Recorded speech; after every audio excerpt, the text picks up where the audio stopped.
So we didn't get a chance to talk about this the other day, but I think it's important that people are aware of what's going on. It's going to provide some sense of direction when it comes to ADA. It'll provide more clarity in the crypto space. And I'm referring to the Coinbase v. SEC case. Now, if you guys weren't familiar, ruling got pushed, kind of like we thought, but there were some interesting arguments that came out during this court hearing on Wednesday.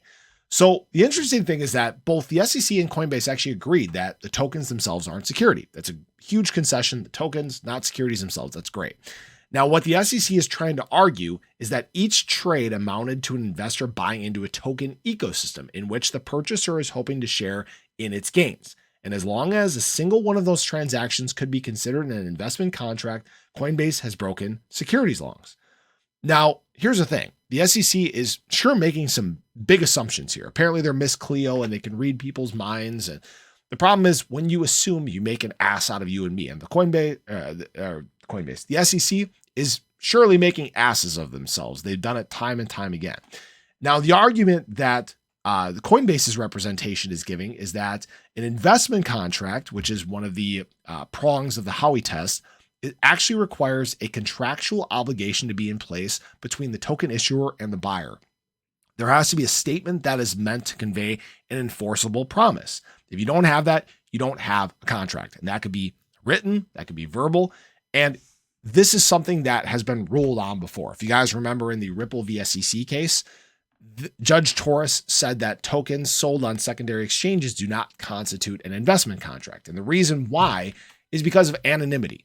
Nobody knows who is selling. They don't know who the party is on the other end. And that, again, can't convey a contract because you don't know who the hell the other person is, all right? Or who the other entity is.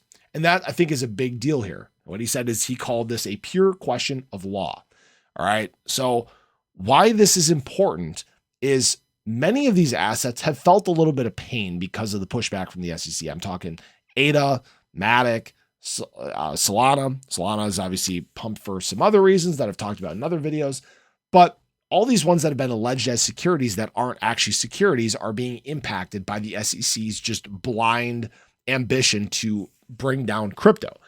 The great news is that the SEC is 0 for a million. They continue to lose these cases time and time again. Their arguments are horrible. The crypto industry is just bopping them on the head time and time again.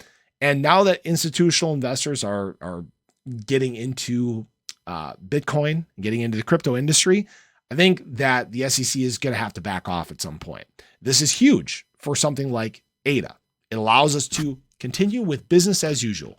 The retracement that we had to unnatural levels means that we may see more pump to the upside. It may not be as exaggerated as that move that XRP made when the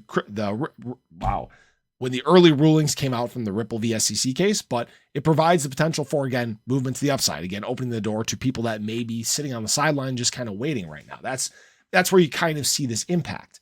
Now, there's no specific date or timeline that they mentioned or anything like that. We'll obviously just have to wait and see. Said it may be the coming weeks, the coming months. She is going to be taking into account recent rulings that have been made. And that's a big deal. If she references something like what Judge Torres ruled in the Ripple v. SEC case, that's going to be big. So the message that I want to get to ADA holders and many other holders in the crypto market is that there will be big clarity that's coming. And right now it appears to be on the side of positivity. So we'll obviously just have to wait and see. Hopefully things continue to progress in the right direction. But just wanted to share that with you guys. Hope you have a great day. Let me know your thoughts below. Show your support. And I'll catch you guys in the next one. Take care.